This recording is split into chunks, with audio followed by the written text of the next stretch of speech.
In this video, we are going to learn all about HyperGraphRAG in a hands-on fashion. Not only that, we are also going to check out how exactly this HyperGraphRAG is different from Vanilla RAG and GraphRAG. This is Fahad Mirza and I welcome you to the channel. Please like the video and subscribe, and also consider becoming a member of the channel as that helps a lot. Before we install the GraphRAG and try it out, let's first try to understand what exactly is this GraphRAG. Imagine you are trying to answer a complex question like what type of kidney treatment works for male patients with high blood pressure and mild creatinine elevation. Now, this is a very grounded, complex, and targeted medical question. To get the right answer, you need to connect several pieces of information: gender, condition, lab results, and treatment all at once. Standard RAG, which is retrieval augmented generation, these systems struggle here because they work by pulling out fixed chunk of text, kind of like copying paragraphs from a textbook. These chunks might mention hypertension or kidney treatments, but they cannot tie all the details together clearly, even if you use re-ranker. That is where HyperGraphRAG comes in. It doesn't just store facts as sentences, it organizes knowledge into hyper edges. And you can see something like that in this diagram. These are like smart tags that link three or more related things at once. For example, one hyper edge could be patient, and that could have male and condition. Then we could have something like treatment, like renal, something related to the disease, and so on and so forth. This way, when you ask a detailed question like from the medical domain, HyperGraphRAG finds the exact multi-part fact you need instead of making you piece it together from multiple vague snippets, and you don't really have to play around with your vector store schema.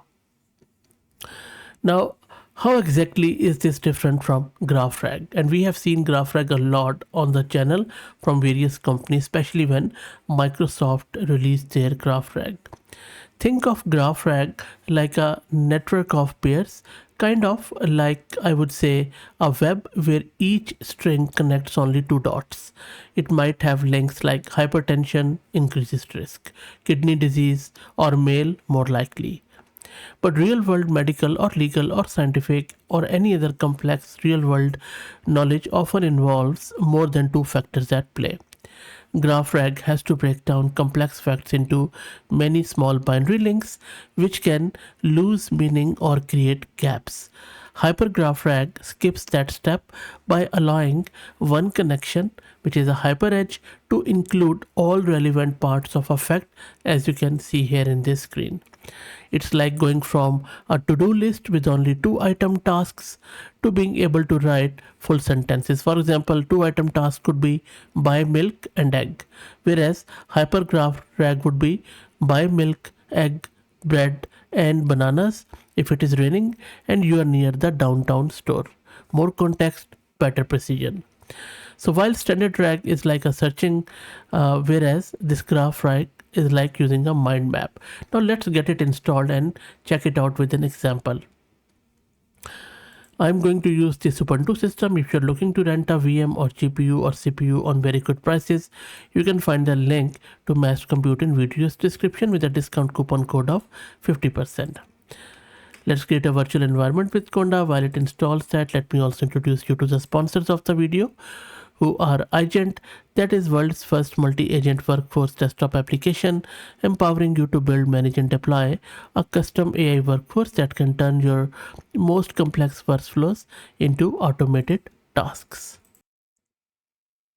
That is done. Now let's git clone the repo of HyperRAG, and I will drop the link to it in video's description. And now let's install all the requirements from the root of the repo. And everything is installed. Next up, you would need to set your OpenAI's API key. If you don't want to use that because that's a paid option, you can use any other OpenAI compatible model, but you might have to change the code within their repo. So I'm just going to go with what they are supporting at the moment, the OpenAI's model. If you are following along, just go to platform.openai.com and grab your OpenAI's API key. As I said earlier, that is a paid option. Now this code is a practical implementation of HyperGraphRAG example. So you can see that what is happening here is that first I'm creating this structure, which is hypergraph, where each connection can link 3 or more related pieces of information.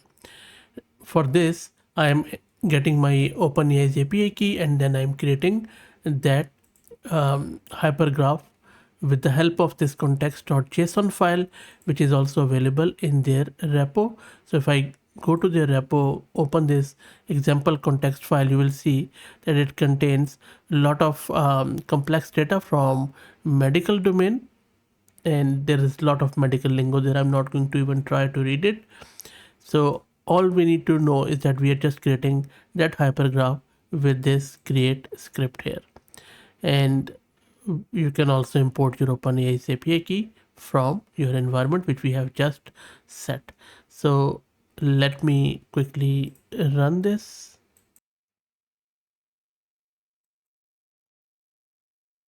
And as soon as I have run this, you can see that it has created a vector store. It is creating the vectors or the numerical representation of that data in a particular entity and their relationship manner.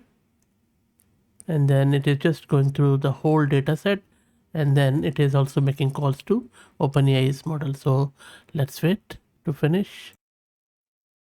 And once the vector store is created, now let's check out the query side of things. So all I'm doing is I'm just asking a very complex grounded query around the evidence. So this is not just keyword mapping or even simple similarity search. It is more than that. It is going through the whole tree, traversing all the nodes and their hierarchical relationship. So let me go back to the terminal and run this.